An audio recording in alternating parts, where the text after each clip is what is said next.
something that's been on my mind for a hot minute. Queer phobia. Boy, there sure is a lot of that going around, isn't there? Nowadays especially. The queers are coming for your children. The queers are coming for your jobs. The queers are putting fluoride in your drinking water to turn all the frogs gay. No more frog gigging for you, Cajun man. They'll turn you into a queer if you eat them. That's how they get you, see? They lure you into their homes with cigarettes and whiskey and wild, wild women. Then once you're in their house, they force-feed you avocado toast and apple teenies. Then they strap you to a chair, Clockwork Orange style, and make you watch To Wong Foo and the Birdcage back to back. And that turns you all woke and queer and stuff. One minute you're a perfectly normal, perfectly productive, perfectly responsible member of American society, and the next you have blue hair and pronouns. That's the way a hardcore woke mind virus works. There's a word for the kind of people who believe such drivel. Morons. I like to, for the most part, keep politics out of my videos. But if you must know, I identify as a leftist. I believe that someone who does not look like me should have the same rights as someone who does look like me. I believe that if you are a man who loves men, you should have the right to marry a man. I believe that if you are a woman who loves women, you should have the right to marry a woman. I believe that what a woman does with her body is her own business and her own business alone. If she is pregnant but doesn't want or cannot have the child, I am not going to tell her that she should have the child no matter what. If she is pregnant and does want the child, I am not going to tell her that she should have an abortion no matter what. I believe that gun laws in the United States, such as they are, should be even more stringent than they are in Japan. I believe that the American police force should be regulated. If they get out of line, they should be punished with the same Hammurabi Code-style discipline they would give to, say, a little kid throwing a temper tantrum. I believe that healthcare in America should be a right and not a privilege. I believe that every American student should be allowed to learn about every aspect of American history, no matter how painful or uncomfortable it may sound. I believe that money should not exist. Everything we eat can be grown. Everything we own can be built. If you want something you don't have, trade for it. If you have nothing to trade, work for it. Borrow? Yes. Beg? Maybe. But never, ever steal. I believe that every American citizen, no matter who they are or where their parents are from, has the right to a roof over their heads, clothes on their back, and food on their table. I believe that if you were born a man but know you're a woman, that you should have the right to become a woman. I believe that if you were born a woman but know you're a man, that you should have the right to become a man. But that's just one or two things I believe in politically. If you want a more thorough rundown of my political alignments, listen to Matt Bernstein or Jesse Gender, or dig through some old issues of Free Press Houston if you can find them. I miss Free Press Houston. Anyway, that's not what I want to talk about right now. I want to talk about something I've been mulling over for a while. Actually, since last night. I was in the shower, where I get most of my best ideas, and I was thinking about the early 2000s and how much more queer-phobic everything was.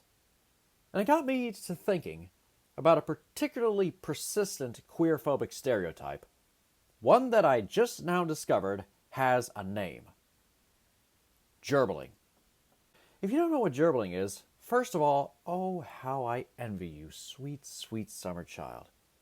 And second of all, gerbilling is an urban legend where people shove small rodents like mice or hamsters or, you guessed it, gerbils, into their bumholes. Hence, gerbilling. For some reason, I remember in the early 2000s when I was still discovering myself, watching Newgrounds and albino black sheep, there were a few jokes about the activity of gerbilling being practiced among gay men. Now, I know I offended the gays or these last two albums that I did. They said I was in bad taste. They said my jokes were in bad taste.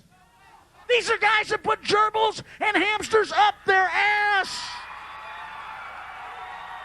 How sensitive can you be if you're putting a live animal in your fucking ass? What the hell? Okay. Why? Where did this come from? What's the logic behind it? Is there anyone out there with half a brain who actually believed, or worse yet, still believes, that there's all these gay dudes prancing down Greenwich Village with a handful of rodents sticking out their butts? That sounds terribly uncomfortable, to say the least. I mean, you take your average gerbil. They're small, and they're tiny, and they're cute, yeah. They're small enough to fit in a paper towel roll, yeah. But here's the thing about gerbils. They have something that every animal in the animal kingdom has. A little thing called survival instinct. If an animal is in a dangerous situation, they'll know it. If a squirrel or a deer is trying to cross the road, but they hear or see a vehicle approaching, they'll know that if they stay in the road, well, they'll die. That's just common sense, isn't it? Animals aren't stupid. They know danger. Even if it's just something as undangerous as a wildlife photographer, they ain't taking any chances. They know what's up. You put a gerbil in a tight space, say a paper towel roll, their survival instinct will kick into overdrive. They're liable to start clawing their way out with their itty-bitty paws. If they can't claw their way out, they might start chewing their way out with their itty-bitty teeth. But here's the thing about gerbil teeth, or any kind of teeth from a small rodent. Have you ever been bitten by one? Have you ever been bitten by a gerbil? Or a hamster? Or a mouse? I have. Those suckers draw blood. They dig deep. And they hurt. At first it feels like being poked hard with a tiny stick. And it hurts a little, yeah, but you just laugh it off as the animal being grumpy or hungry or tired. Then you look down and say, "My God, that little son of a gun took a chunk out of my fingertip." Imagine that kind of pain inside you. Inside your nether regions. Chewing, scratching, looking for a way out. Any way out. By any means necessary. Looking this way and that. Poking, prodding. The walls contracting and expanding at random intervals.